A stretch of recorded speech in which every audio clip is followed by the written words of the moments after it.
nothing. We'll start to prayers.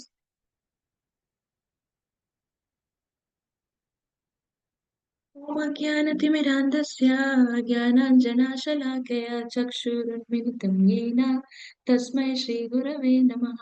श्रीचैतन्यमनोभीष्टं स्थापितं येन भूतले स्वयं रूपा कदा मह्यं ददाति स्वपदान्तिकं। वन्देऽहं श्रीगुरुं श्रीयुतापदकमलं श्रीगुरुं वैष्णवांश्च श्रीरूपं साग्रजातं रघुनाथान्वितं तं सजीवं साद्वैतं सावधूतं परिजनासहितं कृष्णचैतन्यदेवं श्रीराधा कृष्णपदान् सहगना ललिता श्रीविशाखान्वितांश्च हे कृष्णा करुणा सिंधु दीनबंधु जगत्पते गोपेशा गोपिका कांता राधा कांता नमोस्तुते तप्त कांचना गौरांगी राधे वृंदावनेश्वरी वृषभानुसुते देवी प्रणमामि हरिप्रिये वाञ्छाकल्पतरुभ्यश्च कृपा सिन्धुभ्य एव च पतितानां पावनेभ्यो वैष्णवेभ्यो नमो नमः। जय श्री कृष्ण चैतन्य प्रभु नित्यानंद श्री अद्वैत गदाधर श्रीवासादि गौर भक्त वृंद हरे कृष्णा कृष्ण कृष्ण हरे हरे हरे राम राम राम हरे हरे ओम नमो भगवते वासुदेवाय ओम नमो भगवते वासुदेवाय ओम नमो भगवते वासुदेवाय नारायणं नमस्कृत्य नरं चैव नरोत्तमं देवीं सरस्वतीं व्यासं ततो जयमुदीरयेत् नष्टप्रायेषु भद्रेषु नित्यं भागवत सेवया भगवती उत्तमश्लोके भक्तिर्भवती नैष्टिकी कृष्णाय वासुदेवाय देवकी नन्दनाय च नन्दगोपकुमाराय गोविन्दाय नमो नमः नमः पङ्कजनाभाय नमः पङ्कजमालिने नमः पङ्कजनेत्राय नमस्ते पङ्कजाङ्घ्रे नमो महावदन्याय कृष्णप्रेमप्रदायते कृष्णाय कृष्णचैतन्य नाम्ने गौरतुषे नमः नमो ब्राह्मण्याय देवाय गोब्राह्मणहिताय च जगद्दिताय कृष्णाय गोविन्दाय नमो नमः नमो विष्णुपदाय कृष्णपृष्ठाय भूतले श्रीमते भक्तिवेदान्त स्वामिनिति नामिने नमस्ते सरस्वते देवे गौरवाणी प्रचारिणे निर्विशेषा शून्यवादी पाश्चात्यदेशतारिणे जय Shri Krishna Chaitanya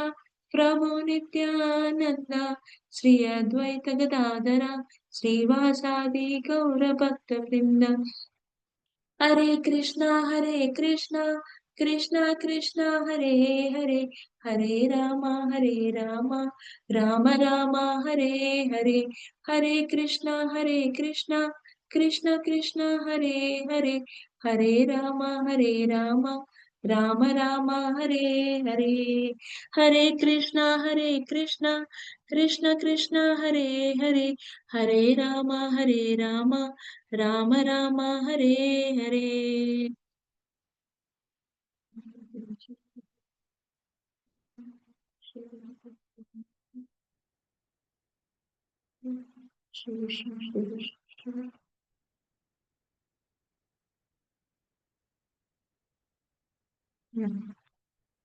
We'll do a small kirtan.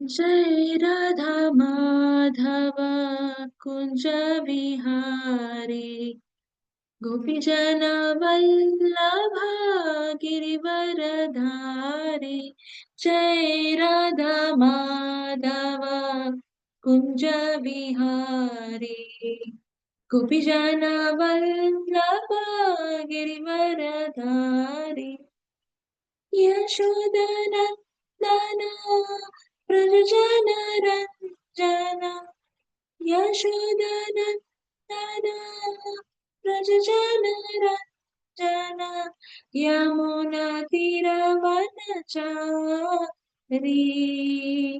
यमुनातिरवनचारी जय राधा माधव कुंज विहारी गोपीजन वल्लभ गिरिवरधारी जय राधा माधव कुंज विहारी गोपीजन वल्लभ गिरिवरधारी जय राधा माधव कुंज Vihari गोपीजन Vallabh Girivardhari.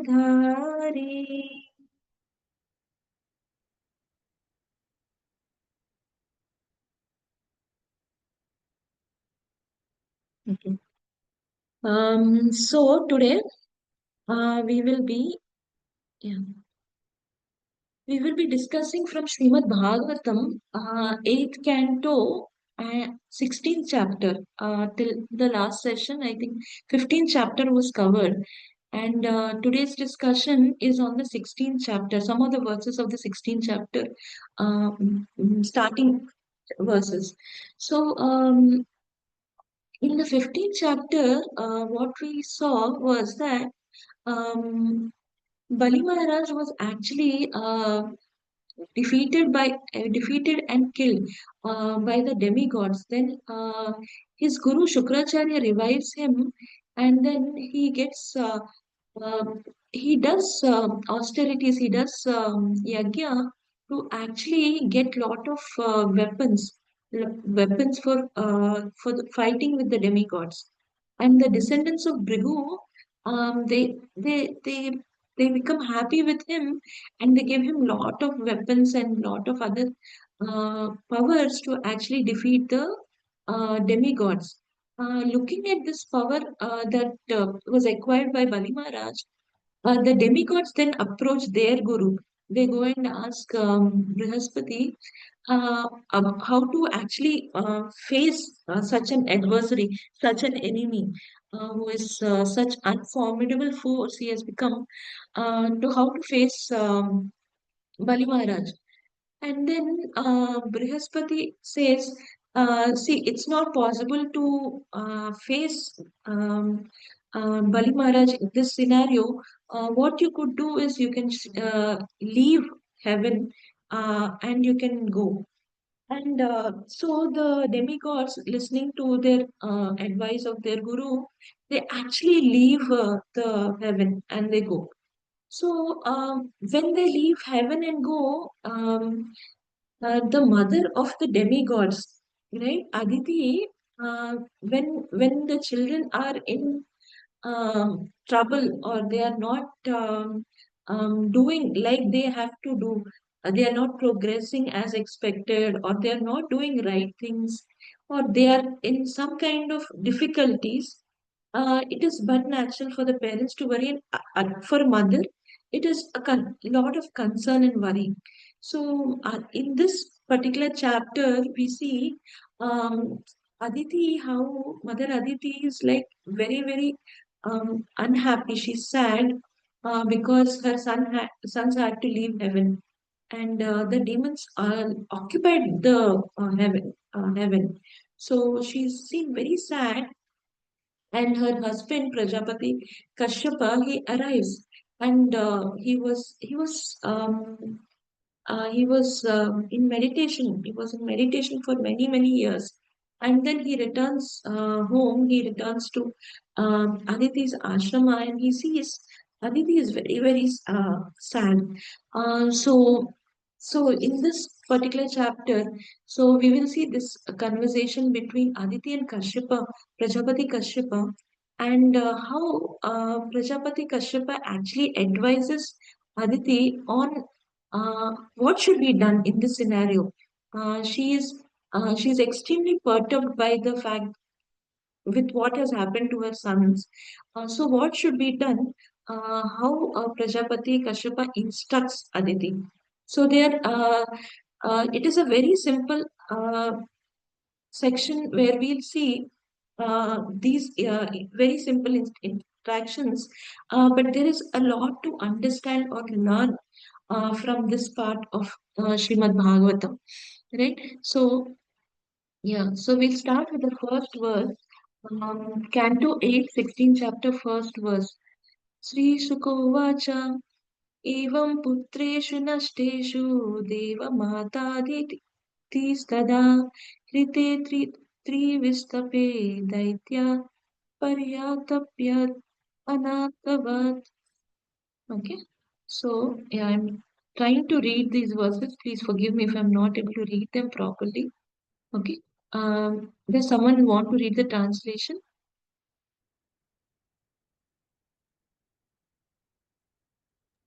Sukadev Translation. Goswami said, O king, when Aditi's sons, the demigods, and thus disappeared from heaven, and the demons had occupied their places, Aditi began lamenting as if she had no protector.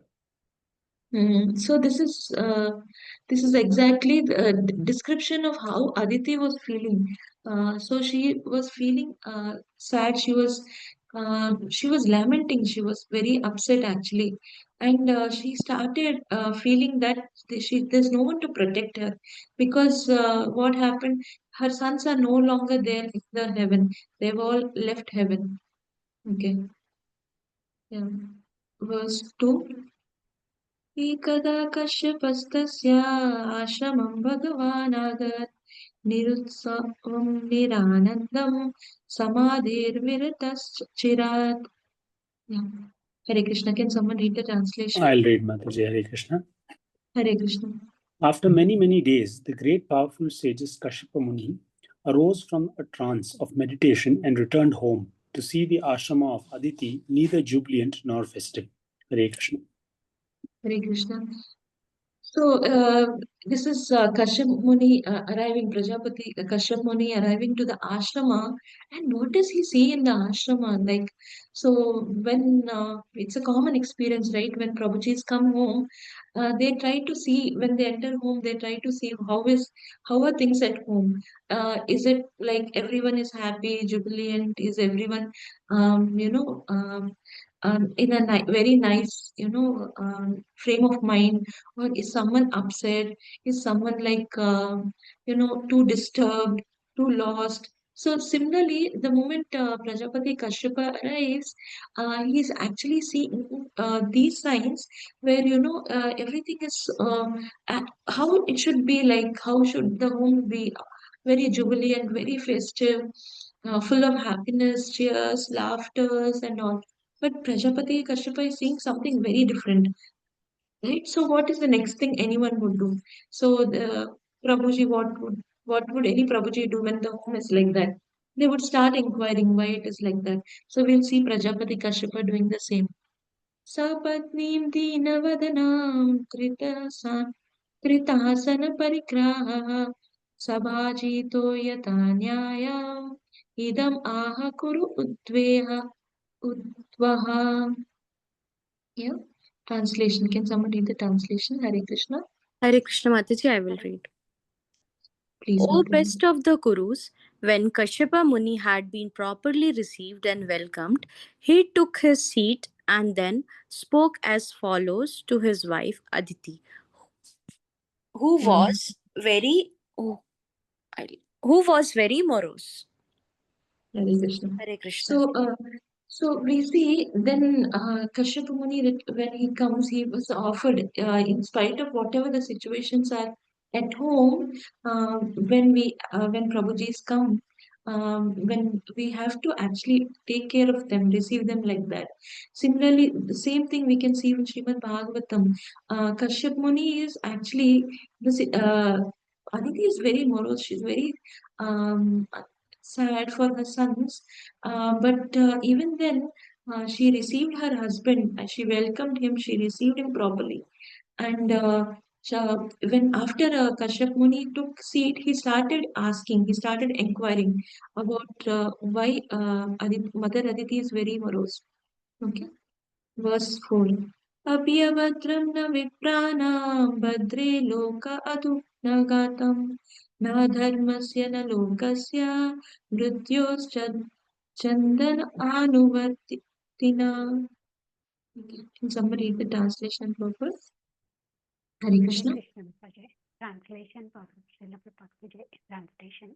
So, most gentle one, I wonder whether anything inauspicious has now taken place in regard to religious principles. The Brahmanas are the people in general who are subject to the whims of death. Purport. There are prescribed duties for all the inhabitants of this material world, especially for the Brahmanas, but also for the people in general who are subject to the whims of death. Kashyapa Muni wondered whether the regulative principles which are meant for the well-being of everyone had been disobeyed. He accordingly continued his inquiries for 7 verses. Thank you, Mataji. Hare Krishna, thank you. So now it is the turn of Kashyap Muni. So he is actually he wants to know why Mother Aditi is upset. So generally when someone is upset, they might not immediately reveal why they are upset. The moment you see someone, you might not tell them why you are upset or what's disturbing you. So when the other person senses, it's quite but natural that they start asking what happened, did you miss something, did someone say something, this is the first thing probably we'll say in general parlance. But here Prajapati Kashyapa, being a very elevated person, and Mother Aditi also being his dutiful wife. So this is what first thing Prajapati Kashyapa asked, right? Was there something that some inauspicious thing has happened? What that you're not able to follow the religious principles, or these are some things, whatever has to be done as one's prescribed duties, right? So were those duties not executed properly? So what has happened? So this is the first question that Prajapati Kashyapa asked, right? So all Jiva Tattvas are actually subject to death, right? So while one is subjected to death, uh, while we understand that during the duration of life, one is expected to follow the religious principles, and when that is not being done, it is a matter of concern, right? So he thinks maybe this is something that these religious principles which actually lead to the well-being. Now this maybe some of these were could not be followed, right? So maybe that is what is kind of upsetting Mother Aditi. Okay. And then he continues. So there's some more verses that these enquiries continue. Yeah. अपिवाक्चक्षुलं किञ्चेत् गृहेषु गृहमेदिनी धर्मस्यातस्य कामस्य यत्र योगो हय अयोगिनाम्. Yeah, can someone read the translation in purport? Hare Krishna. Hare Krishna Mataji, I'll continue. Sure. O my wife, who are very much attached to household life, if the principles of religion, economic development, and satisfaction of the senses are properly followed in the household life, one's activities are as good as those of a transcendentalist. I wonder whether there have been any discrepancies in following these principles. Purport by His Holy Grace Srila Prabhupada Ki Jai. In this Jai. verse, Aditi has been addressed by her husband Kashyapa Muni as Grihamedini, which means one who is satisfied in household life for sense gratifications. Generally, those who are in household life pursue sense gratifications in the field of activities performed for material results. Such Grihamedinis have only one aim in life, sense gratification. Therefore, it is said, Yan Maitunadi Gramedi Sukham, he Tukkam. The householder's life is based on sense gratifications, and therefore the happiness derived from it is very meager. Nonetheless, the Vedic process is so comprehensive that even in householder life, one can adjust his activities according to the regulative principles of dharma, artha, kama, and moksha. One's aim should be to achieve liberation, but because one cannot at once give up sense gratification, in the Shastras, there are injunctions prescribed how to follow the principles of religion, economic development, and sense gratification. As explained in Srimad Bhagavatam, chapter 1, Canto 2, verse 9, dharmasya hi apvargasya narto rathayopa kalpate. All occasional engagements are certainly meant for ultimate liberation. They should never be performed for material gains. Those who are in household life should not think that religion is meant to improve the process of householders' sense gratification. Household life is also meant for advancement in spiritual understanding, by which one can ultimately gain liberation from the material clutches. One should remain in household life with the aim of understanding the ultimate goal of life, Tattva Jignasa. The household life is as good as life of a yogi. Kashyapa Muni therefore inquired from his wife whether the principles of religion, economic development, and sense gratification were being properly followed in terms of sastric injunctions. As soon as one deviates from the injunctions of Shastra, the purpose of a household life is immediately lost in confusion. Hare Krishna. Hare Krishna. So, this is the second question Kashyap Muni is actually, putting to Mother Aditi. He is like, two things that we have to observe carefully here is that first he is actually referring his wife to Grihamedini. So in the one who is who is married, either they can be addressed as Grihamedini or Grihastha. There is a difference between Grihastha and Grihamedini. Grihamedini is a form in which the householder's life is centered around sense gratification, is centered around desires, and their lifestyle living is entirely centered around themselves, right? But on the other hand, Gruhastha is someone who's living, whose conduct and all the activities they do is actually centered around Krishna. When we lead a Krishna conscious life, we are said to be in a grihastha ashrama. Otherwise it is a grihamedini life wherein we are seeking happiness in sense gratification and activities which are ultimately not beneficial for us. It might give some temporary happiness. For some time we are happy doing that. Say for example, one day I got up and I decided to, do something which is independent of Krishna. Say, for example, volunteering for some cause, right? Which is on like not related to Krishna at all. So I might feel the satisfaction of maybe helping someone, but in a bigger picture, it will not actually help the person whom I thought I helped, because a person can be helped or can actually gain maximum benefit of human life only when the person achieves the object of going back to Krishna. So any other thing that is any other form of help that we do to people is actually again temporary, right? So we have to for a householder, one has to think where the activities are centered. Are we leading a life of a Grihamedi or a life of a Grihastha? So Kashyapa Muni says, Kashyapa Muni has a very good understanding of his wife mother Aditi. He says, who is very much attached to household life. So he understands that his wife is very much attached to household life. Then later on, it is said that in the Shastras, they are actually, it is clearly written in even household life, how should one practice religion, economic development, and sense gratification. So how should one deal with these aspects, right? How should one do these things?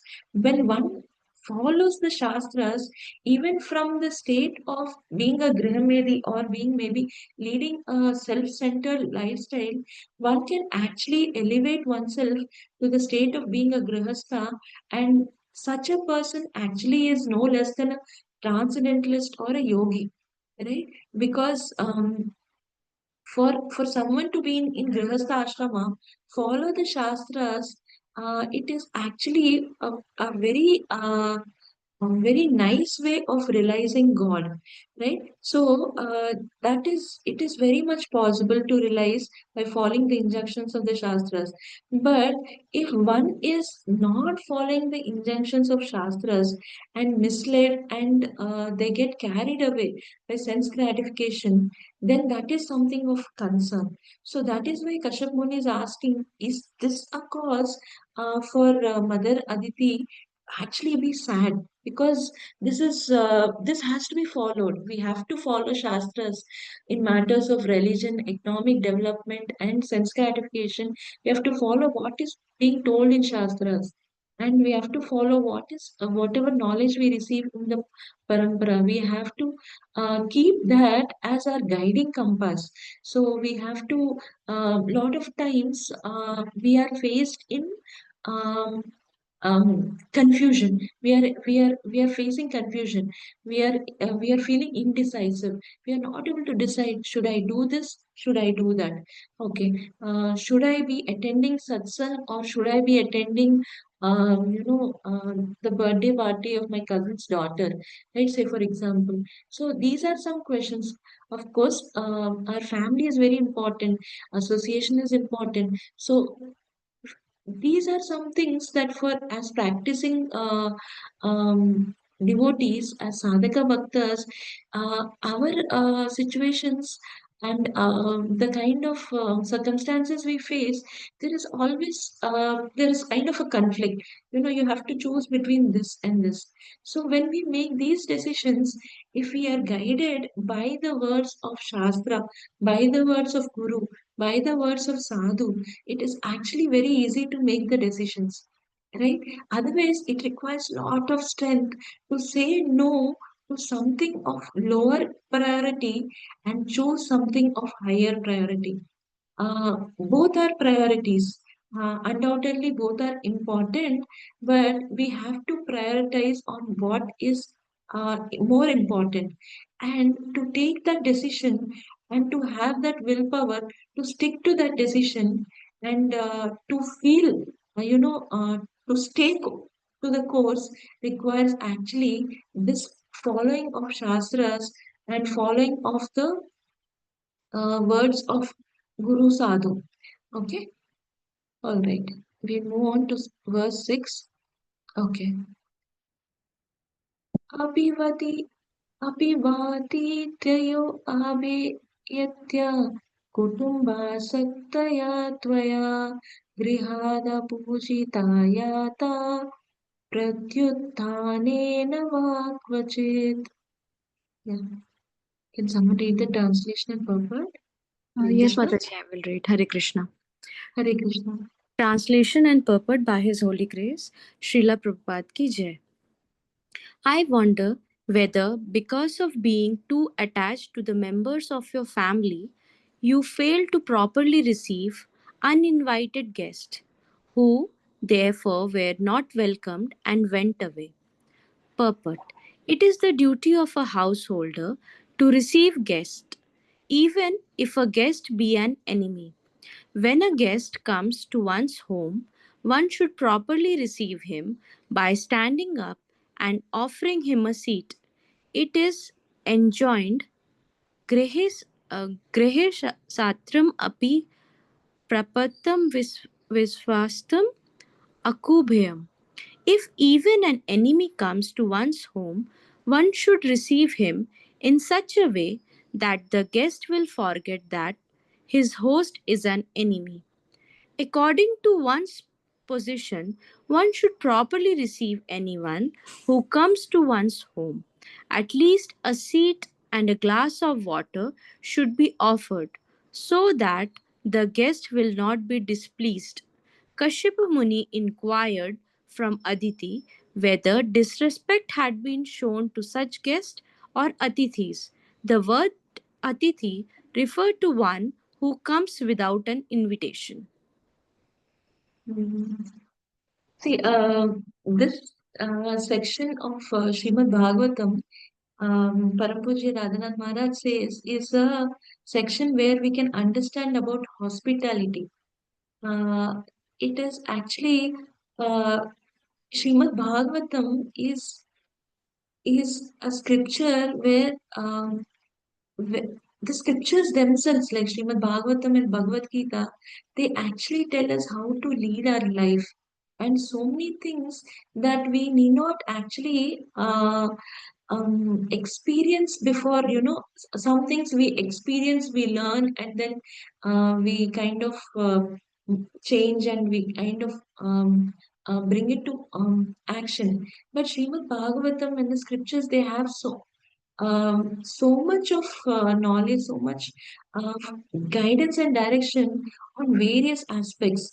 In this section, particularly with what Prajapati Kashyap Muni is saying, he's telling that were the guests not welcomed properly.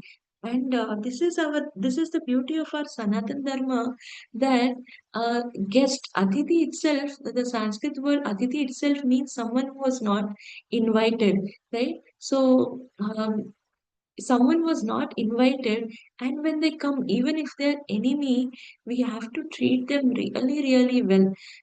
In the purport, Srila Prabhupada mentions that though they can be enemy, though they might be uninvited, we have to kind of ask them to, we have to get up when they come, we have to stand, we have to ask them to come inside, take their seat, offer at least a glass of water.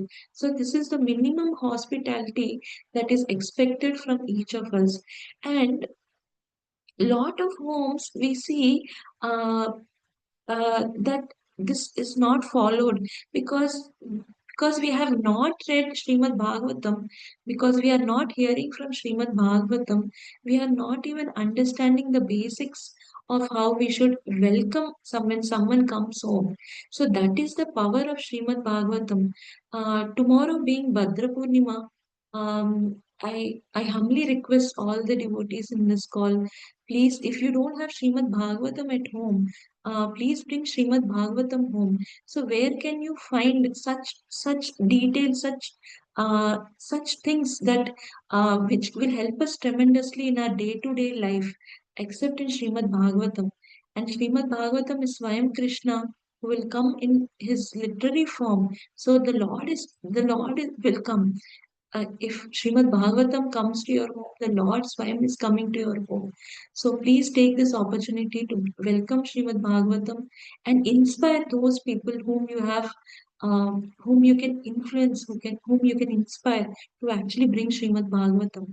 So we always wish well for those people, our relatives, friends. So as a well-wisher, we should wish that they should bring Srimad Bhagavatam home, so that the Srimad Bhagavatam will transform them.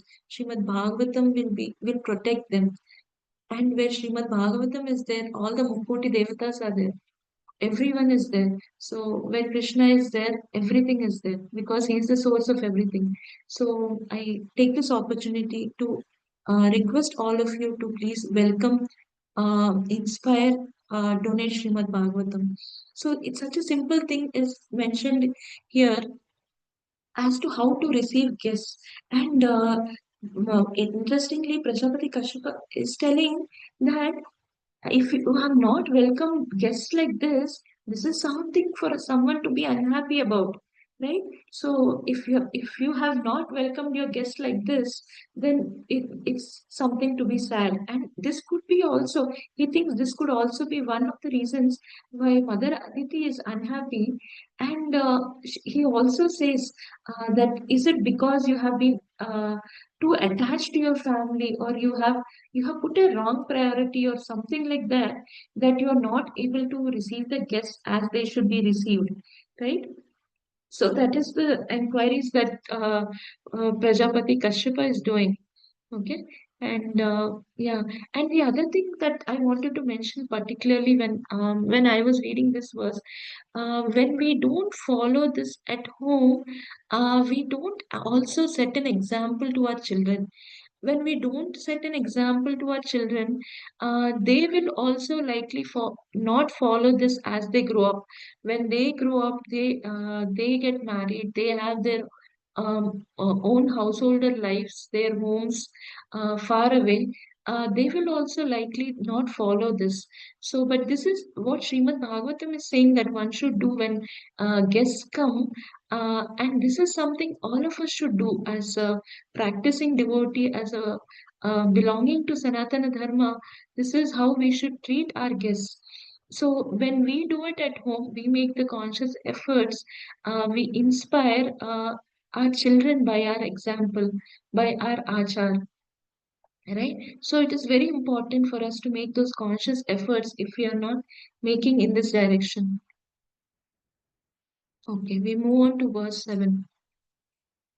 गृहेषु येष्वातिथ्ययो नरार्चिता सलिलैरपि यदि निर्यान्ति ते नूनं पेरुराजा गृहोपमा. This is a very heavy shloka where Kashyap Muni is telling what one's home can be if we don't welcome guests at home. Okay, yeah, can someone read the translation and purport? Hare Krishna Hare Krishna. Mataji, Dandavat Pranam. Can I read Pranam, Mataji? pranam. Please, you may read, Mataji. Translation by His Divine Grace A.C. Bhaktivedanta Swami J. Jan. Homes from which guests go away without having been received, even with an offering of a little water, are like the holes in the field, which are the homes of jackals. Purport: in a field there may be holes made by snakes and mice, but when there are very big holes, it may be supposed that jackals live there. Certainly, no one goes to take shelter in such homes. Thus, the homes of human beings where Athitis, uninvited guests, are not properly received, are like the homes of the jackals. Hmm. Hare Krishna. Hare Krishna. So, it is said that, so this is from Srimad Bhagavatam again, as to how homes should be and how they should not be. Okay, so this is more like via negative, how they should not be. So the idea is that the home where the guests are not welcomed, Atiti, even if they are uninvited, even if they are enemies, if they are not welcome, we should see that home as a house of a jackal. So it is common that they are creatures like rats, snakes, etc. They make their holes in the fields. Even jackals, they make holes in areas near the fields, bigger holes because they are bigger beings. So they make bigger holes. So, however grand or big home one might have, like, but if one is not welcoming to guests, even if they're uninvited or they're enemies, one should treat that home to be the home of Jackal. What happens in the home of Jackal is that no one would like to go because Jackal is not a nice being. It is harmful also. You can get harm. You can get injured. So for no one wants to go to the Jackal's home and invite trouble. Similarly, if we are not welcoming to our guests that who come to home, then our home is like a home of Jackal. No one likes to come. I see. This is this is very, very strongly coming from Srimad Bhagavatam, that welcoming guests or extending hospitality is very, very important for us. Okay, verse 8. Api agane Agnyastu tu velayam nahuta havishasati tvayodvignatya padre proshite maikar ichit. Okay, can someone read the translation? Can I read, Mataji? Please, Prabhuji. Hare Krishna. O chaste and auspicious woman, when I left home for other places, were you in so much anxiety that you did not offer obligations of ghee into the fire? So more questions. Prajapati Kashyap Muni is asking more questions. He's appreciating. He's appreciating his wife. He's here that he says, "Oh, chaste and auspicious woman," and then he says, "When I'm not there, is this what has happened? Were you so upset with something that you do not offer oblations in ghee into the fire?" Right. So there are some duties that the householder has to do. Prajapati Kashyapa is checking behind his back what happened. Okay, verse 9. यत्पूजया कामतुकान् याति लोकान् गृहान्विता ब्राह्मणो अग्निश्च वै विष्णो सर्वदेवात्मनो मुखम्. Okay, somebody read the translation and purport. Hare Krishna Mataji, Dandavat Pranam. Hare Krishna, Dandavat Pranam Mataji. Translation and purport by Srila Prabhupada ki jai. Jai. By worshipping the fire and the Brahmanas, a householder can achieve the desired goal of residing in the higher planets. For the sacrificial fire and the Brahmanas are to be considered the mouth of Lord Vishnu, who is the super soul of all the demigods. Purport. According to the Vedic system, a fire sacrifice is held in order to offer oblations of ghee, grains, fruits, flowers, and so on, so that Lord Vishnu may eat and be satisfied. The Lord says in Bhagavad Gita 9.26, Patram pushpam phalam toyam yome bhaktya priyachati tadaham bhakti upahritam ashnami priyatatmanaha.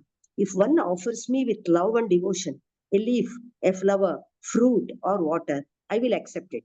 Therefore, all these items may be offered in the sacrificial fire and Lord Vishnu will be satisfied. Similarly, Brahmana Bhojana, feeding of the Brahmanas, is also recommended.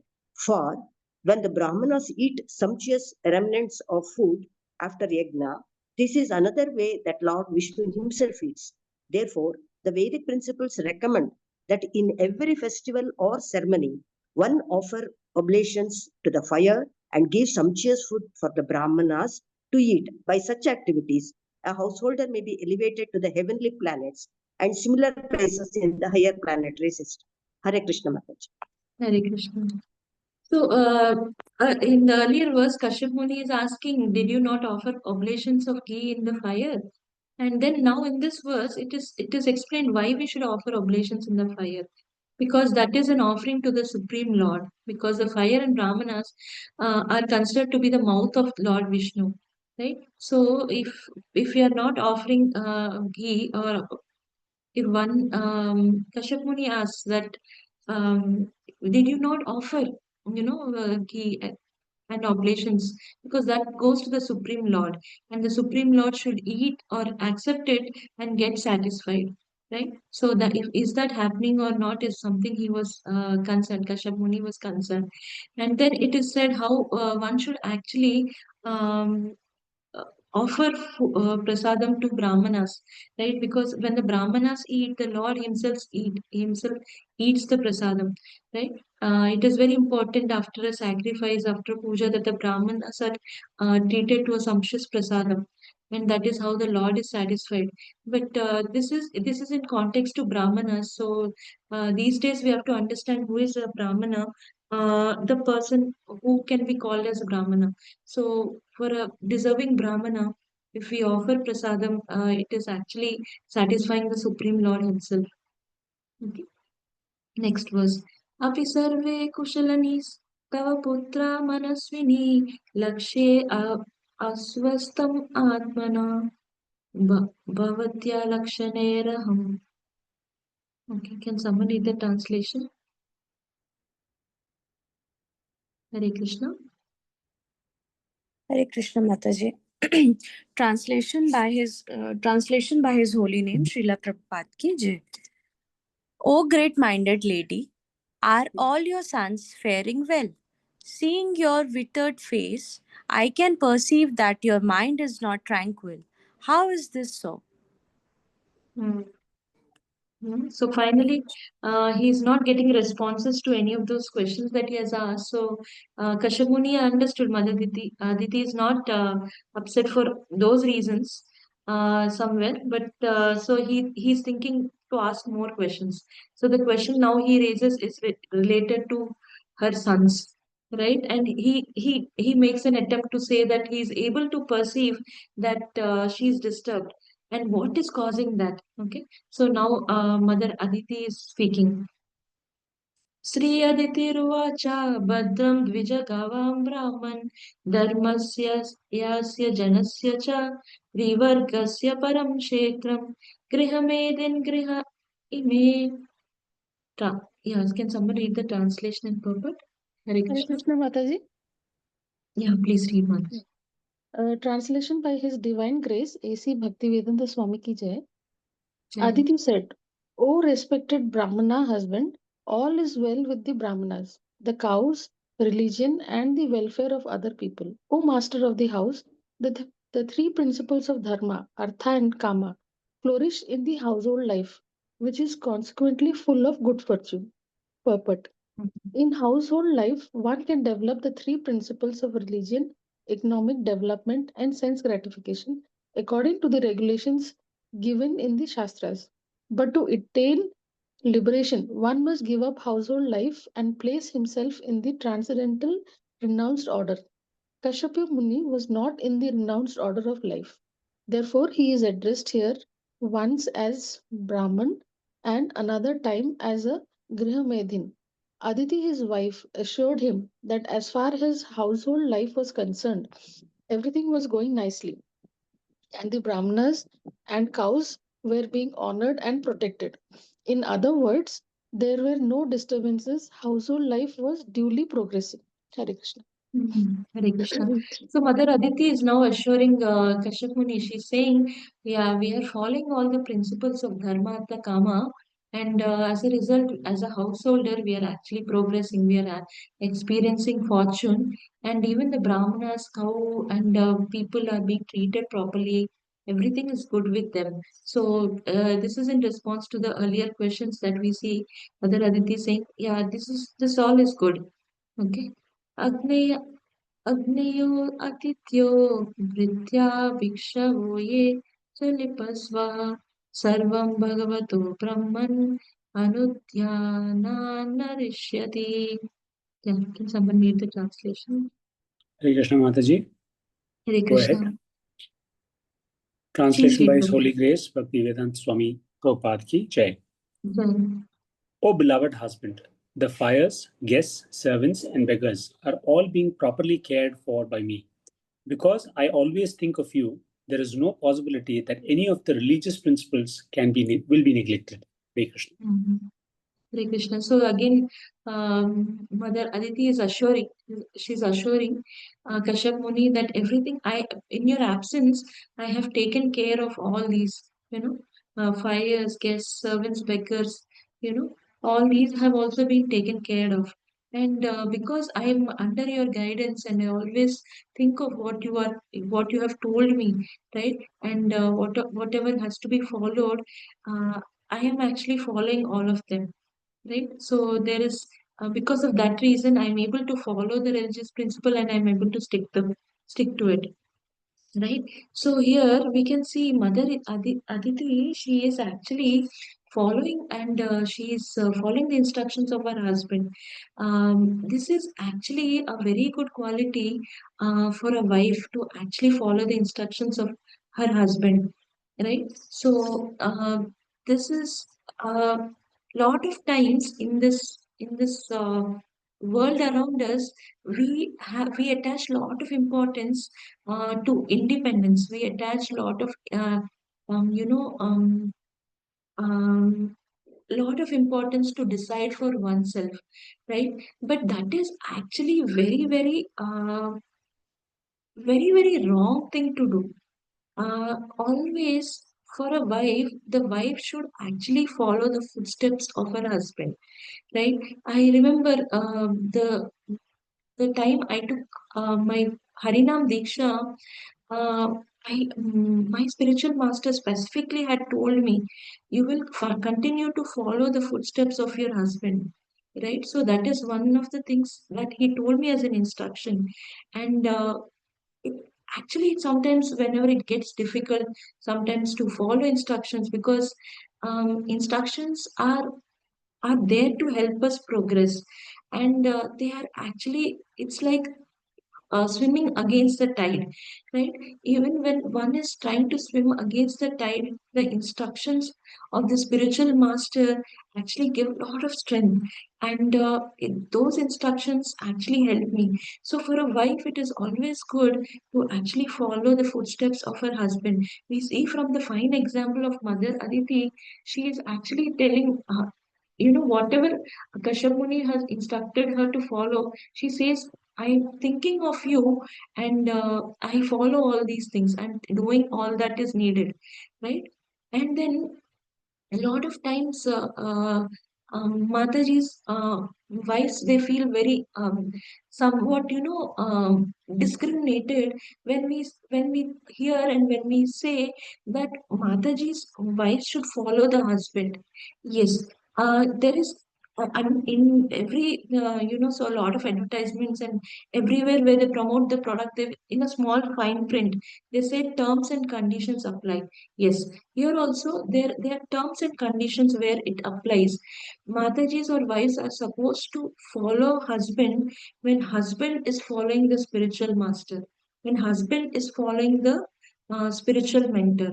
So it is then that one can follow such a husband who is actually taking those instructions from the spiritual master, spiritual mentor, and actually progressing spiritually. Yes, then we can follow the footsteps of such a husband. So that is something for the husbands and Prabhujis to contemplate. Are they following the steps of the spiritual master? As I said a while ago, independence is not something that anyone should seek. Independence of or making decisions for oneself, independent of guidance from spiritual mentor, independence of guidance from the spiritual master, independence from guidance from shastras, independence from guidance from the Vaishnavas who are there. This independence, all this is actually very wrongly projected in this world, that being independent is a sign of strength. But this is very misleading. And I humbly urge everyone to not see independence as something of strength. Strength comes in surrender. Strength comes in when you are able to hear instructions. Strength comes when you are able to ask for feedback. Strength comes when you are able to implement that instruction, though it is very difficult. It is actually very difficult to follow those instructions. Your mind is telling something else. You derive happiness in something else, right? You find yourself struggling to follow. But strength actually comes from surrender. It is not from independence. It is very wrongly taught. That is a very wrong thing we have already learned. We have to unlearn, and we have to place our strength and our uh, idea of independence towards more dependence on Guru, dependence on spiritual mentor, dependence on the word of Shastras, dependence on Vaishnavas. Right? So, this is where our dependence should be there, and this is where we should endeavor to be. Okay, and this is a fine example of Mother Aditi, right, following the footsteps of her husband. को मे भगवान कामो न सम्पद्येत मानसः यस्या भवान् प्रजादक्ष्या एवं धर्मात् प्रभाषते. Yeah, can someone read the translation? Hare Krishna. Can Hare someone read Krishna the Mataji. translation? Yeah. Translation by His Divine Grace, A.C. Bhaktivedanta Swami ki Jai. O my Jai. Lord, since you are a Prajapati and are personally my instructor in the principles of religion, where is the possibility that all my desires will not be fulfilled? Hare Krishna. Hmm. So, Mother Aditi says that she's following her husband. He has been instructing her and in principles of religion, and she has been following. Since she has been following, she is not feeling that any of her desires are not fulfilled actually. So that is the kind of assurance Mother Aditi is saying when you follow such a husband who is following the spiritual master, you're following instructions. Treat your husband as someone from whom you take instructions, you take guidance, and then there is no possibility that your desires will not be fulfilled. Yeah, going forward. तवैव मारीचमनः शरीराजा प्रजायिमा सत्वरजस्तमोजुषा समोभावस्तस्व असुराधीश प्रभो तथापि भक्तां भजते Maheshwara. Now, Mother Aditi is coming to the point. Okay. Yeah. Slowly, she is setting the context. Okay. Yeah. Can someone read the translation? Hare Krishna Mataji, I will read. Hare Krishna. Translation by His Holy Grace A.C. Bhaktivedanta Swami Prabhupada ki Jai.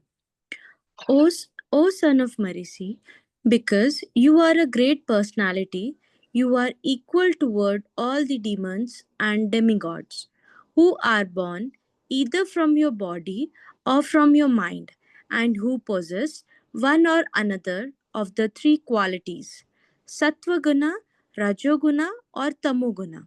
But although the Supreme Personality of Godhead, the Supreme Controller, is equal toward all living entities, he is specially favorable to the devotees.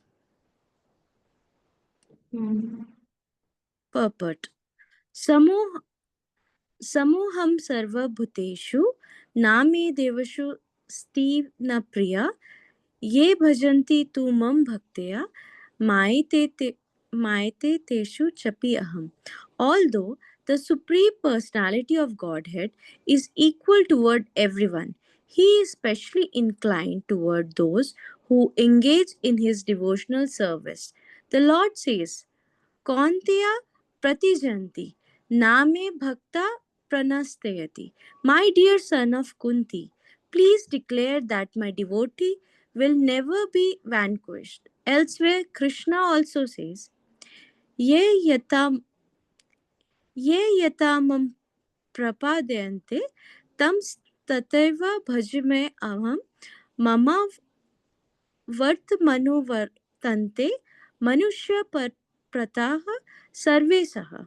Actually, everyone is trying to please the Supreme Personality of Godhead in various ways, but according to their methods of approach, the Supreme Lord endows them with different benedictions. Thus, Aditi appealed to her husband by saying that since even the Supreme Controller favors his devotees, and since Indra, Kashyap's devoted son, was in difficulty, Kashyap should bestow his favor upon Indra. Hare Krishna. Yeah. So, Prajapati Kashyapa is actually the father of the various living beings, like for the demons, demigods. So, so before asking uh, Prajapati Kashyapa to actually favor her sons, the demigods, Mother Aditi is kind of setting the context. She says, while the Lord treats everyone equally, he is specially favorable to his devotees. And so that is how the Lord actually conducts himself. That is how the Lord treats his devotees. So here, um, um, he's kind of hinting slowly that though the demons are also your children, and you're a great personality, you're son of Marichi, but since the Lord himself favors the devotees, you should favor, or you should consider, supporting the demigods. And in the purport, Srila Prabhupada says how he references two verses from Bhagavad Gita, right? In wherein the Lord says that he is actually equal towards everyone, but he is actually more favorable or inclined to those devotees who are engaged in devotional service. So while the Lord is Father for everyone, He's a Father for everyone. He has special, favorable approach to the devotees, and he also gives in Bhagavad Gita, he gives assurance that he tells Arjuna, tell, please tell that my devotees will never vanquish, my devotees will never perish, they will not be destroyed. So that is the kind of assurance the Lord gives to the devotees. And also, Srila Prabhupada refers to another verse of Bhagavad Gita, 4.11, where he says that, where it is said that how we worship the Lord, how we do devotional service, we get reciprocation accordingly. So if we are prioritizing Krishna more and more, the Lord will also reciprocate with us more and more. But on the other hand, if we are actually, doing um, only to certain extent, the reciprocation also will be like that. But the good thing, or what we have to understand, is that the Supreme Lord is very, very merciful. If we do little, he gives a lot in return. But if we do more, what we can get is, something maybe we cannot even comprehend. So but that doesn't mean we stop at the little thing. We kind of endeavor to do more and more devotional service to align our lifestyle, our lives around Krishna, lead a Krishna conscious life. So that is how our aspiration should be, right? Because that is how the Lord will reciprocate. See, so many times we do things to keep our children happy, to keep our spouses happy, to keep our managers happy. But the Supreme Lord is above all of them, and He is the source.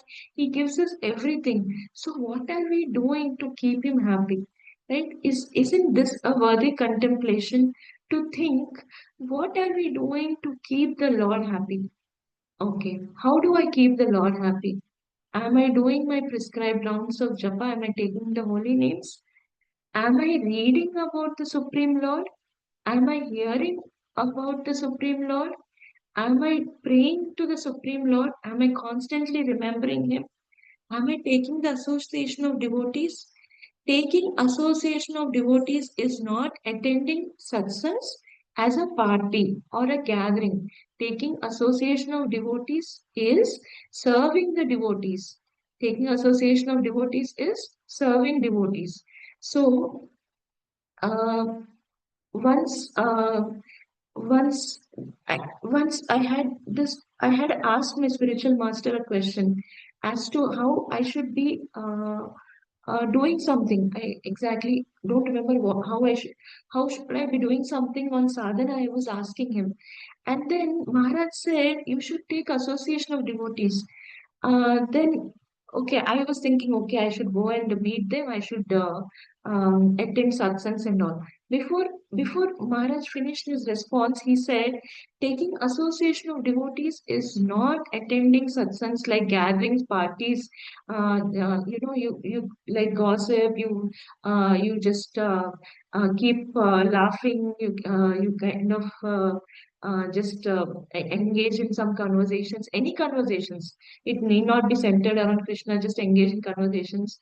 Praise the other devotee. All these things are not taking association of devotees.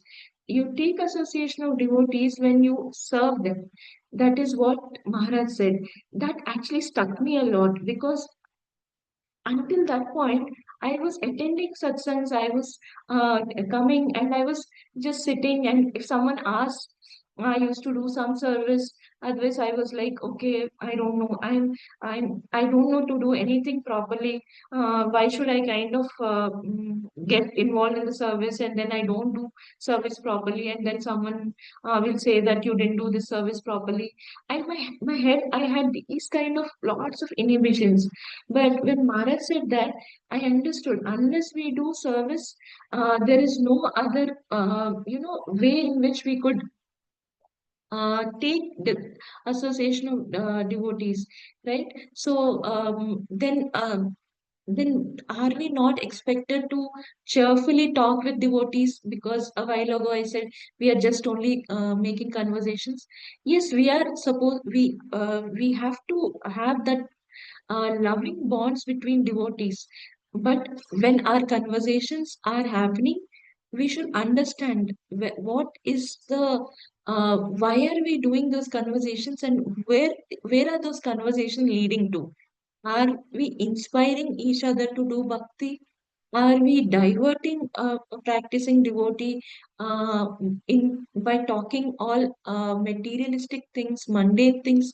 Are we diverting a practicing bhakti from the practicing bhakta from their devotional practice? No, we should be careful as to what kind of conversations we are engaging. And then the other thing that comes when we are appreciating devotees, right? A lot of times we genuinely we feel like appreciating devotees, but there is when we take association of devotees, with regards to association of devotees, genuinely we feel the need to appreciate devotees. But again, appreciation should be in connection with their service, should be in connection with their Krishna consciousness and their sadhana bhakti. When the appreciation is independent of that, it actually can bring pride in the practitioner. It can actually kind of somewhere not be very supporting to their devotional practice. So any kind of appreciation and praise that we do to devotees, it should be in connection to their devotional practice, and not independent of that, right? So that is something to it is good for the devotee that we are appreciating, that we don't appreciate anything which is not connected to Krishna or to their service to Krishna and devotees, right? Yeah. So we'll continue. Yeah. Verse 15. तस्मादीश भजन्ते आम्वे श्रेयश्चिन्तय सुव्रता हृतश्रियो हृतस्थानान् सपत्नी पाहि न प्रभो. Okay, can someone read the translation? Hare Krishna Mataji, can I read? Please, read Mataji. Hare Krishna. Translation and purport by Bhaktivedanta Swami Srila Prabhupada Ki Jai. Jai. Therefore, most gentle Lord, kindly favor your maidservant. We have now been deprived of our opulence and residence by our competitors, the demons. Kindly give us protection. Purport. Aditi, the mother of the demigods, appealed to Kashyapa Muni to give the demigods protection. When we speak of the demigods, this also indicates that. Yeah, so now Aditi is asking for favors. She's asking, please protect us, all our demigods, please protect us. So she's also requesting on her behalf, because she also belongs to them. As a mother of the demigod, she's also there. So she's now requesting her husband to protect and help her sons and her against the demons, because the demons have occupied the heaven. Yeah. परैर्विवासिता परैर्विवासिता साहं मग्नाव्यासन Sagare ऐश्वर्यं श्रीर्यशस्तानं हितानि प्रबलैर्मम. Yeah, can someone do it?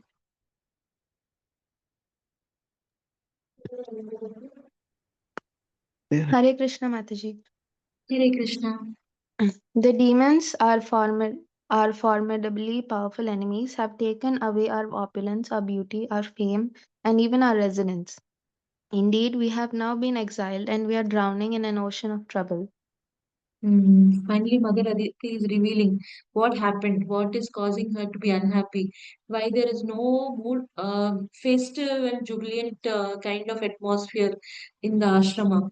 So she's telling Prajapati Kashyapa what has happened in his absence, right?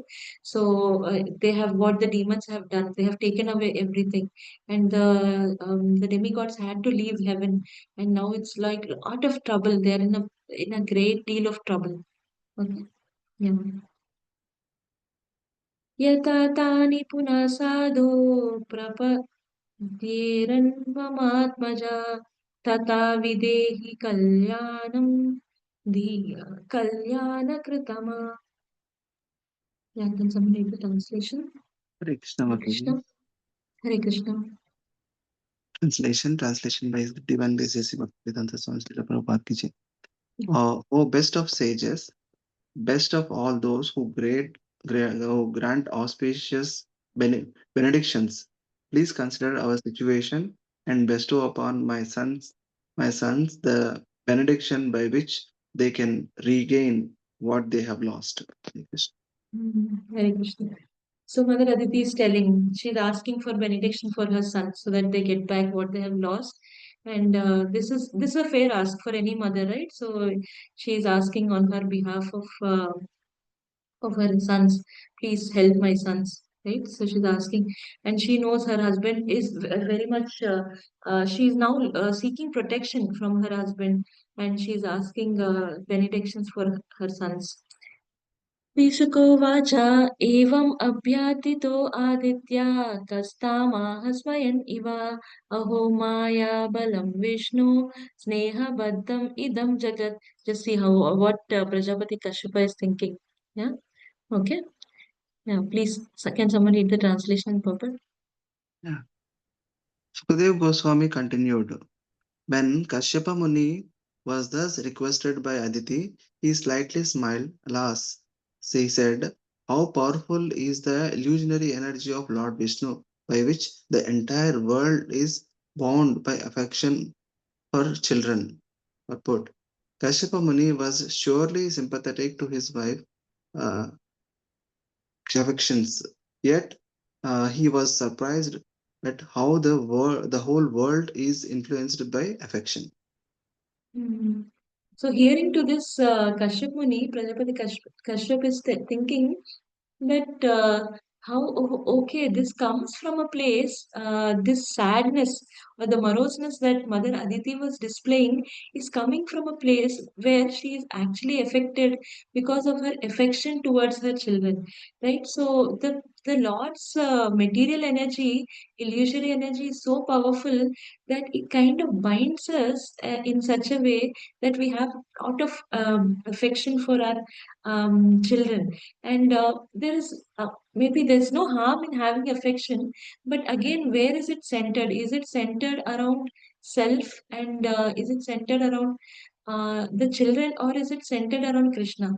I have concern for my child because I want them to also progress spiritually and go back to Krishna, or I'm concerned that they are not getting something on the material platform.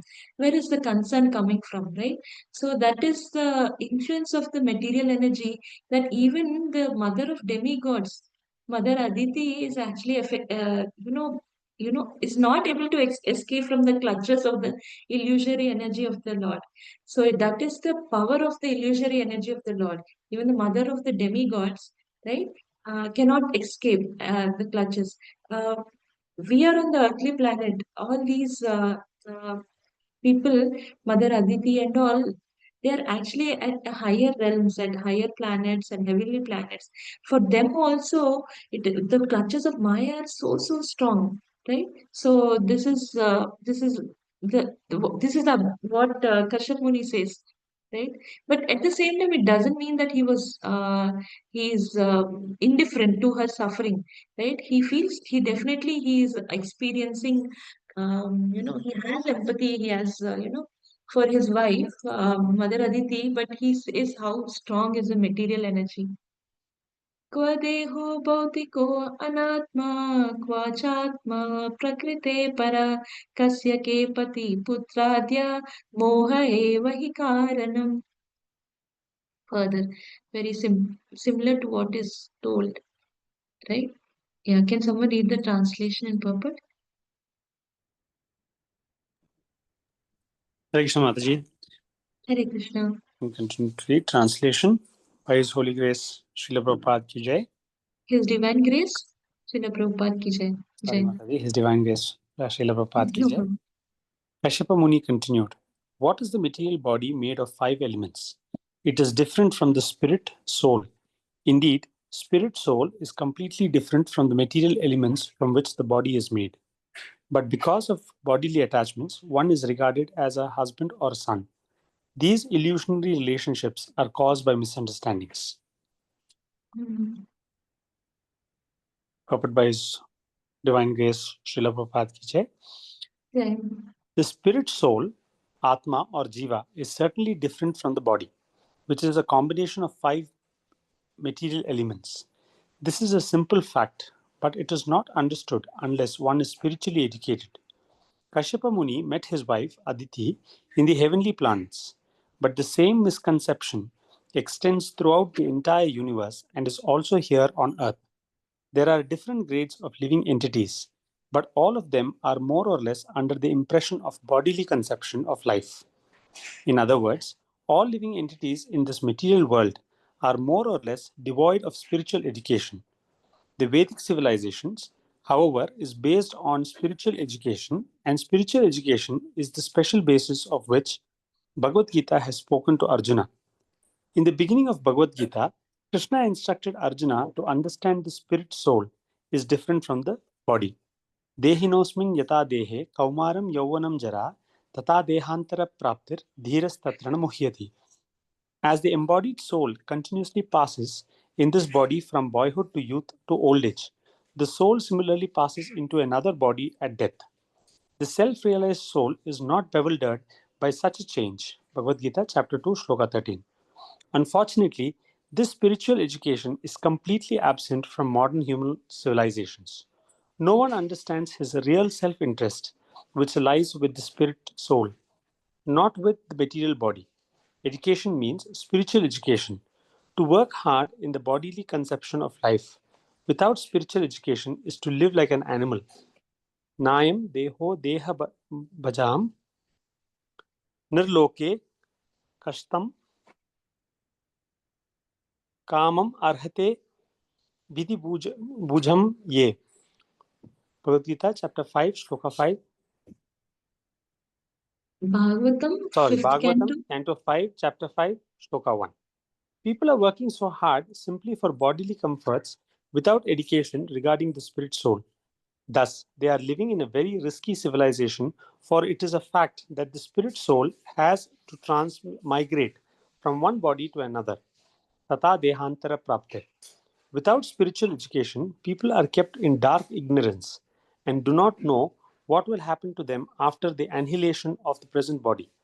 They are working blindly, and blind leaders are directing them.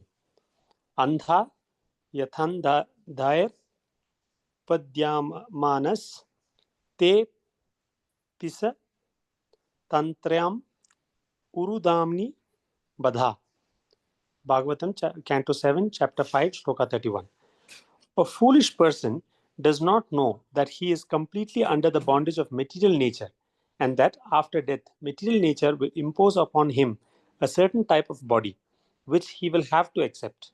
He does not know that although in his present body he may be very important man, and he may get the body of an animal or tree because of his ignorant activities in the modes of material nature. Therefore, the Krishna conscious movement is trying to give the true light of spiritual existence to all living entities. This movement is very difficult to understand, and people must take advantage of it, for it will serve them from the risky life of irresponsibility. Hare Krishna. Hare Krishna. So further, it is a discussion. Kashyap Muni says that what is more important, the body is more important or the soul is important. So when we identify ourselves more with the body, then we will identify ourselves more with the relations, bondages, attachment to things, right? And it is coming because of our identification with more with the body. And but on the other hand, Bhagavad Gita says, all the scriptures say that body is temporary. It is like the soul is currently in this body, and at the end, after death, the soul might transmigrate to another body, right? So the body is not what is permanent, but the soul is what is permanent. And if we are identifying more and more with the body, it is a tendency that we are in a lower state of consciousness. Generally, people with higher consciousness or elevated consciousness are not identifying themselves with the body. They tend to identify themselves more as a soul, as an eternal soul, and a permanent, which is permanent, and which is actually a servitor of the Supreme Lord. That is how the more elevated beings think or they perceive themselves. But everyone is under the influence of the same Maya illusory energy. But where our consciousness lies makes us believe in we are the body or we are the soul. So it is also good to contemplate for us where our consciousness is. Are we always thinking and doing activities which are for the body, or are we doing activities which are for the soul? What are the activities we are doing? If we are doing too many activities for the body, it means I have a very strong bodily conception. I'm thinking of my body and I believe I am this body, right? So, but on the other hand, if I believed or I have understood, I have internalized that I am the soul, I should be taking more opportunities which are beneficial for my soul, right? So, so now Kashyap Muni is saying then there are these relationships at bodily level that someone is son, someone is father. Yes. So, is it that we should not have any relations? Yeah, because I am not this body, I don't want to maintain any relations with anyone from tomorrow, not tomorrow, from the next second. So and so is not my daughter, so and so is not my spouse, so and so is not my father, my mother. No, that is not the understanding, but having too much of attachment and leading a life centered around these relationships is is what comes from a bodily conception, where I believe that I am this body. So my parents who gave birth to me, they are they are also permanent, or I have to think from their perspective. My life is centered on them. I gave birth to my daughter, so my life is centered around her. This all comes from bodily conception.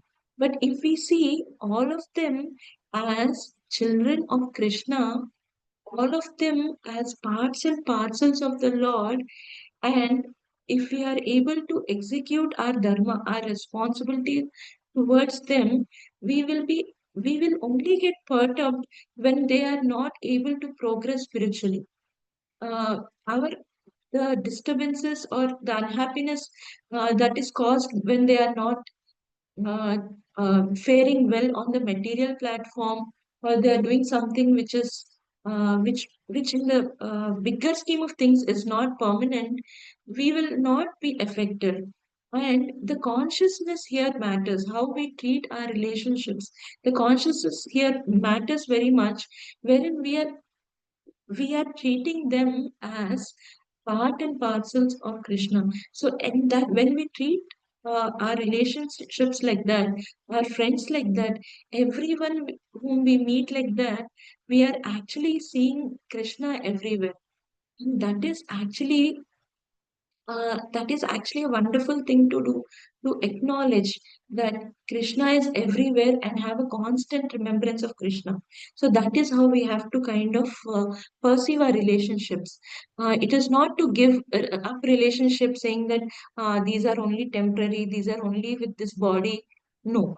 It is the idea is not to give up on that. It is to actually see them in the right perspective, the perspective of how we are all eventually parts and parcels of Krishna. So the service I have for each of the relations I have, for my friends, for everyone I meet, is to help them along with for myself also, to help all of us to go back to Krishna.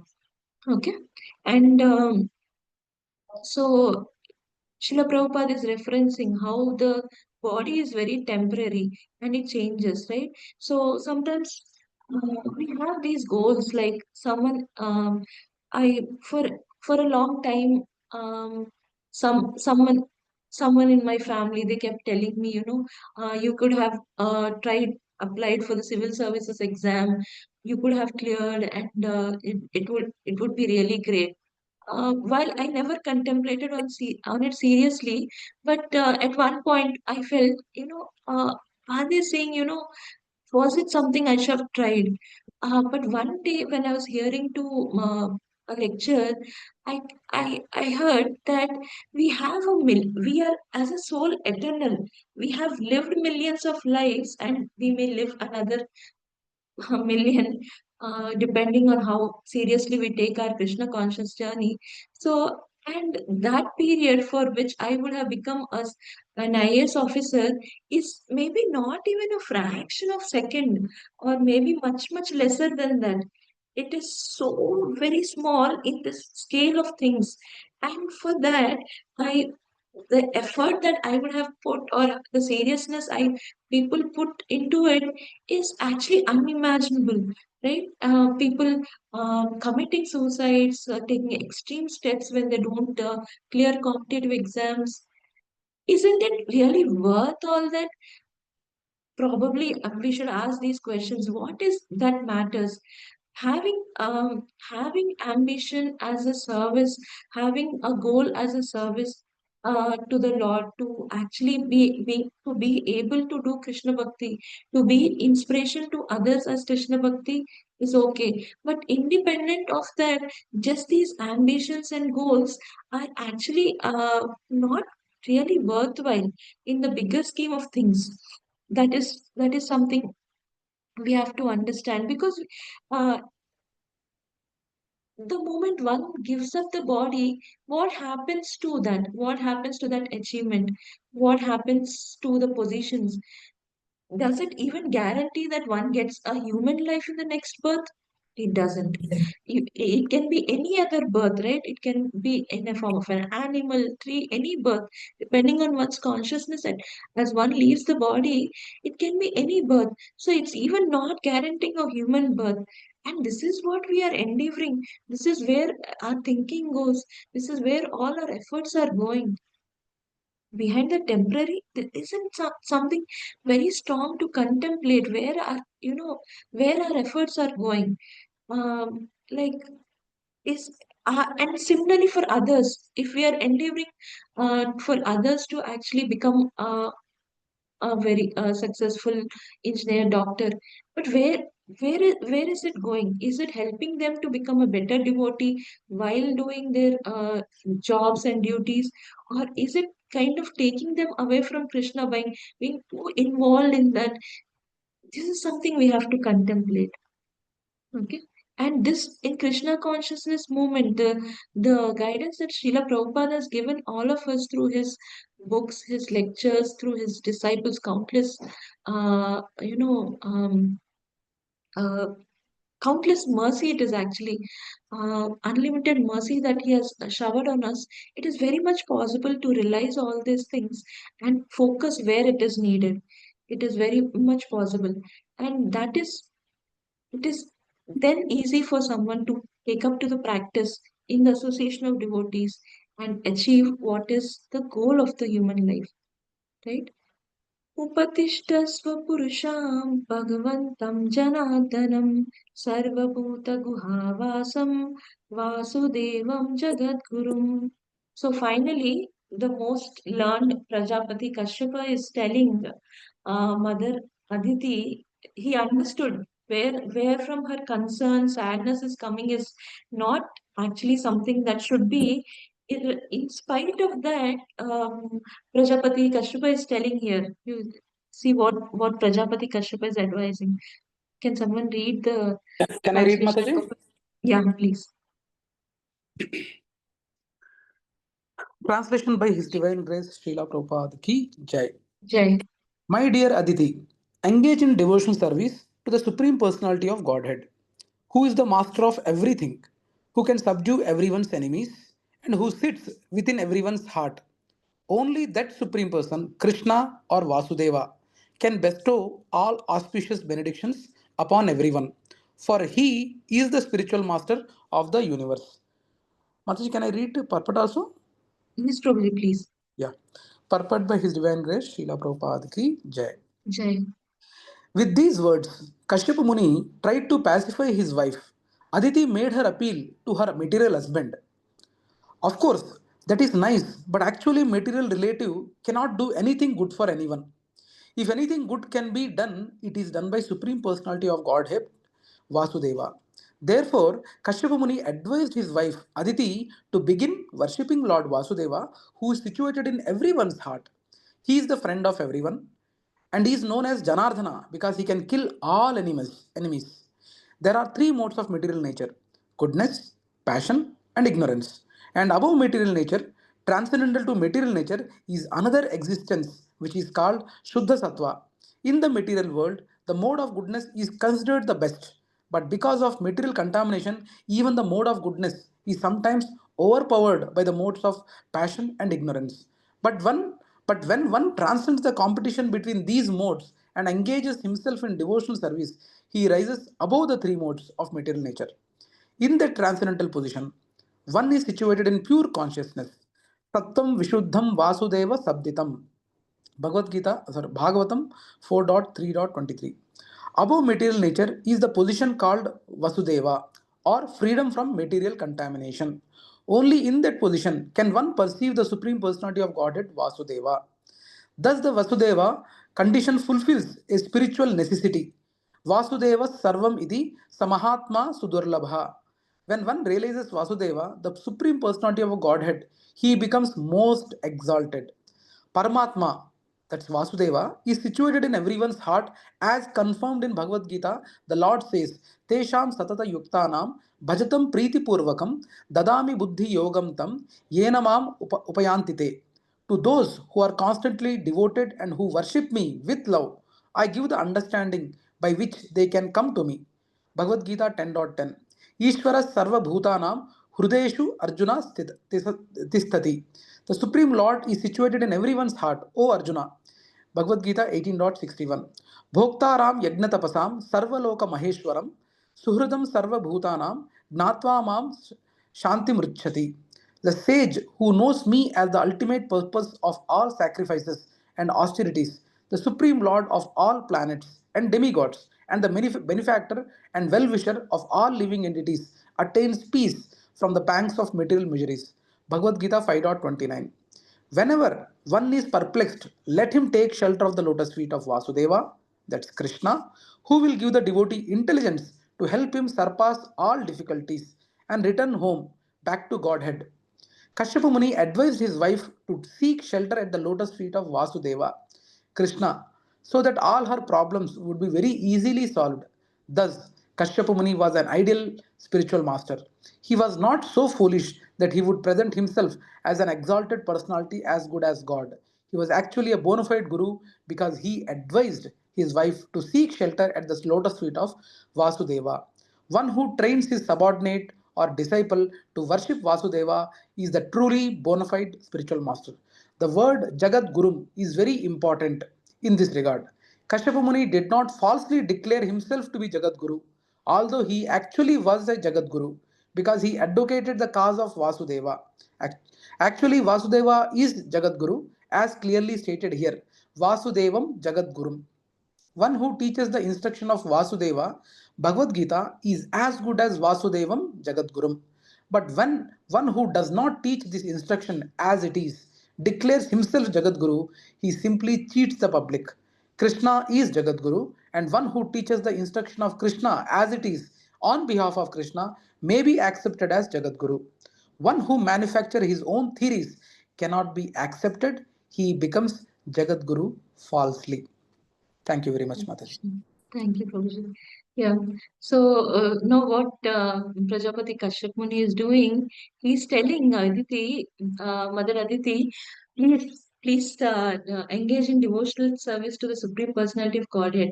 See, though her concerns and everything is coming from a very material or from the bodily conception, he's asking her to actually engage in the service, devotional service of the Supreme Lord, because he says that he is the one who can actually protect us from our enemies. He is the one who is there in everyone's heart. He can only give whatever you are seeking. That is only possible for the Supreme Lord to give. So irrespective of, sometimes we see devotees, practicing devotees, when we start a devotional service, sometimes devotees come and they come and they kind of share their material aspirations, we must say aspirations or desires, right? So just like Aditi has now, Mother Aditi has shared with Kashyap Muni. So for us as a practicing devotee, so what should our response be? Like Kashyap Muni. So please engage in the devotional service of the Supreme Lord. The Lord only can bestow whatever is good for you, right? So a lot of times what happens is we have a bucket list, wish list of things that we want. It can be material wish list or it can be spiritual wish list also. Undoubtedly, um, then in both these wish lists, sometimes even if those wishes were to be fulfilled, they might not be beneficial for us. At our understanding level, we think it is good. Right, like the child thinks eating chocolate is happiness, but at a higher understanding level, the mother's understanding level, mother understands it can cause, it can cause indigestion, it can cause worms in the stomach, right? The child can fall sick, the child might not be able to eat the meal which actually is nutritious. So at a higher level, the mother understands. So for us also, sometimes we behave like that child where we have desires which might not be good for us, but from our perception, we think, this is something. If I um, if I move closer to my office, I will have really lot of time to do bhakti.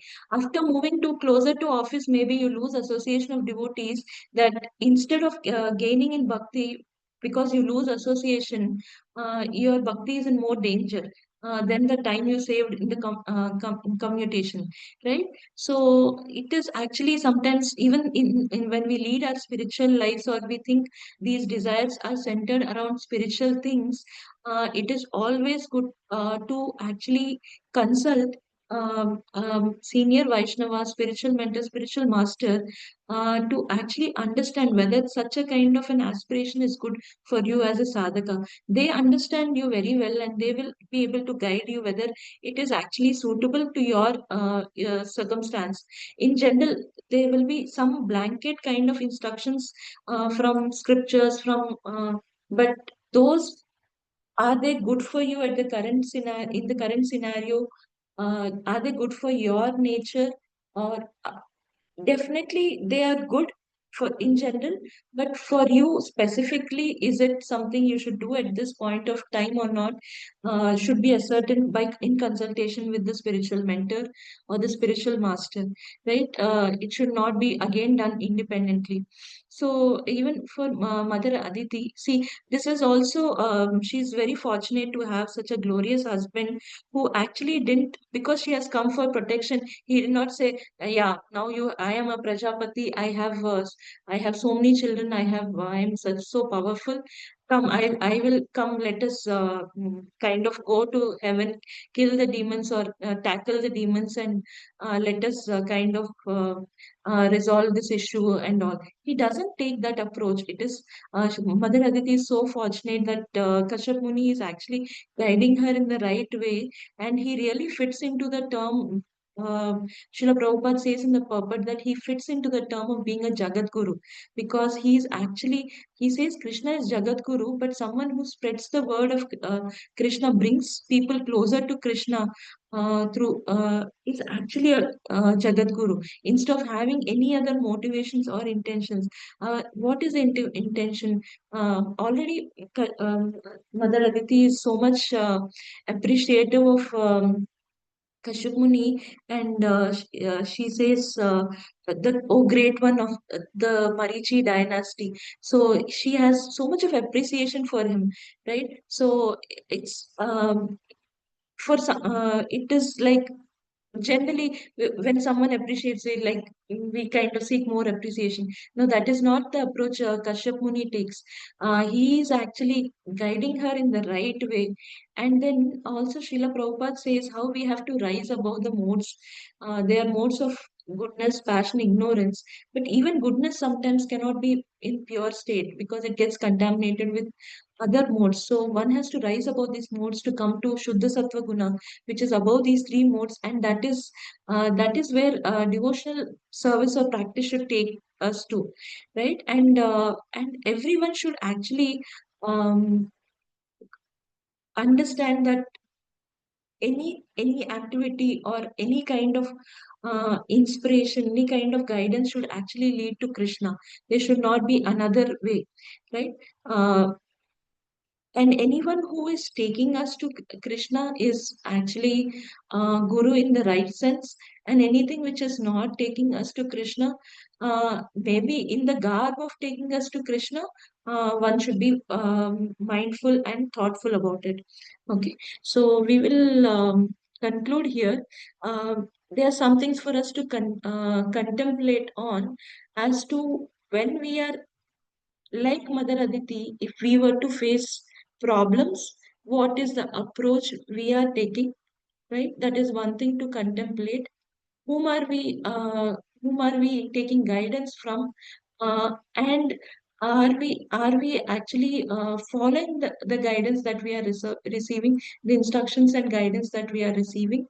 And are we moving more and more from a bodily platform or bodily conception to a spiritual conception? So these are some things we can contemplate on from this section of Srimad Bhagavatam, along with the initial verses where we have Srimad Bhagavatam emphasizes on hospitality and how we should be welcoming to guests coming to home, right?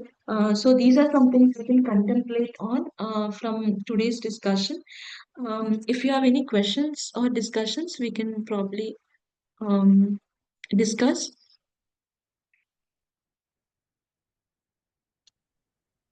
Hare Any Krishna questions? Mataji, Dandavat Pranam.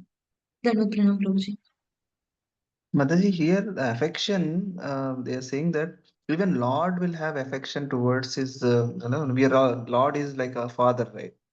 Mm, So, and father will have affection towards their kids, and Lord has mm, unlimited affection for all of us.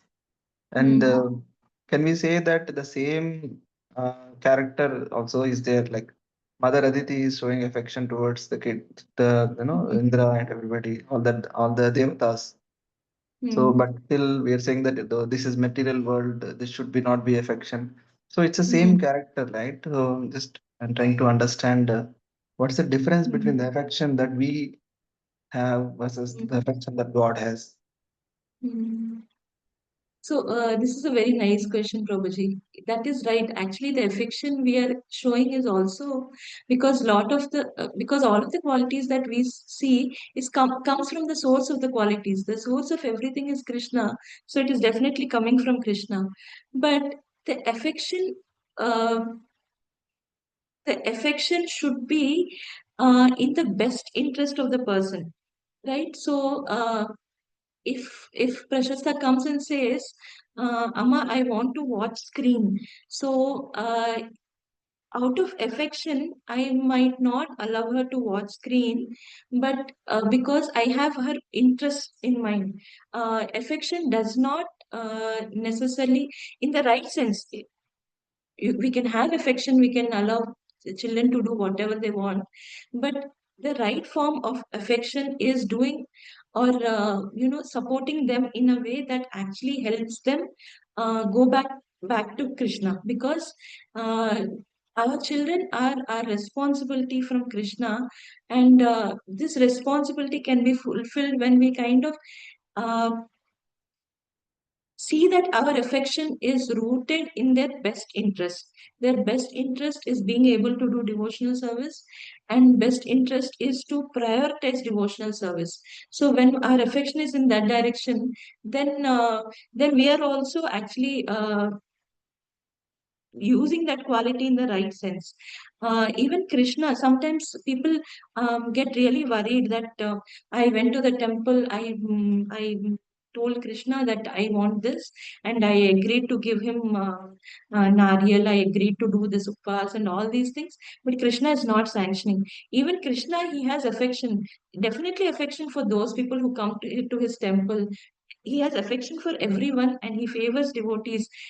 Devotees come, they ask, but then it is not fulfilled, because he understands, he sees the bigger scheme of things. He understands this is not favorable for that particular person. He knows by giving this or sanctioning this wish of this person, this will actually take him away from me. I so that is sometime that Krishna also kind of he will not sanction that. So affection is uh, why are we doing it? So the intention behind that affection is what I think is where we should ponder upon, Prabhuji. More like, is our affection to uh, as a well-wisher, as for what is right, or are we, is that affection coming because they are children, they are born out of us, we are related, we have blood relation, right? So where is that affection coming from, and what is that affection leading to? So I think that is where Kashyap Muni was also saying that any affection which is not thinking in the towards the right interest is actually under the influence of Maya, is that because of the illusory energy which makes us believe uh, things which are not, what is beneficial, right? So that is where it is coming. It is not that we should not have affection or something like that. Yeah. But does it answer your question, Prabhuji? I don't know. Yes, Very Mataji. long answer, I think. No, Mataji, thank you so much. But so here, Mother Aditi, they, because Mhm. she's worried about, like, the all the devatas, they lost their position and then they're scattered, for everywhere, and she Mhm. want them to get back their positions. Mhm. So should that be considered as a material affection, or what is a natural affection towards their? Yeah, it is natural only, Prabhuji, but it is on the material side, because she is. It is coming from that she's seeing them as her sons. Uh, Hmm. it is like my son should come back to his original position, experience. Say she says, we have lost our opulence, we have lost our fame. See, opulence, fame, all these are definitely not centered around Krishna. It's not Hmm. in the service of the Lord. So it comes from a very, it comes from a material perception, Prabhuji. But having affection as a mother is quite natural. So that is okay. But maybe it's not in the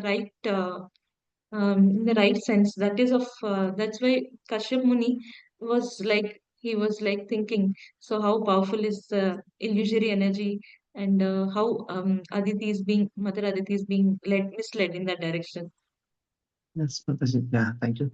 Mataji, I was listening to one lecture, like why would Lord Vishnu would help Mm-hmm. Indra for a material opulence here, because because this is just a position is a, they want, Mother Aditi is requesting for, okay, all the devatas to get back their positions, and Lord Mm-hmm. Vishnu then later he came incarnated as Vaman Dev, and then he gave the position back.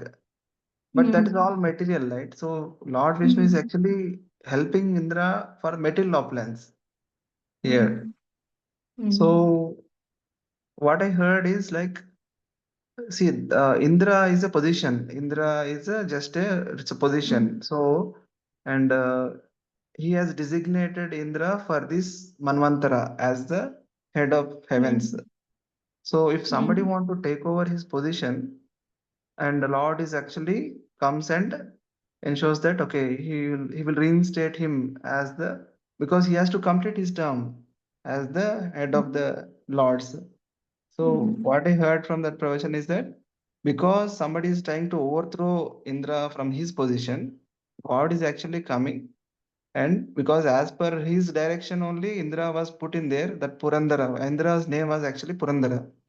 So his position, and then that's why God is actually helping Indra so that he can put back. But because anyway, Bali Maharaj is going to come as the next Indra for the next Manvantara.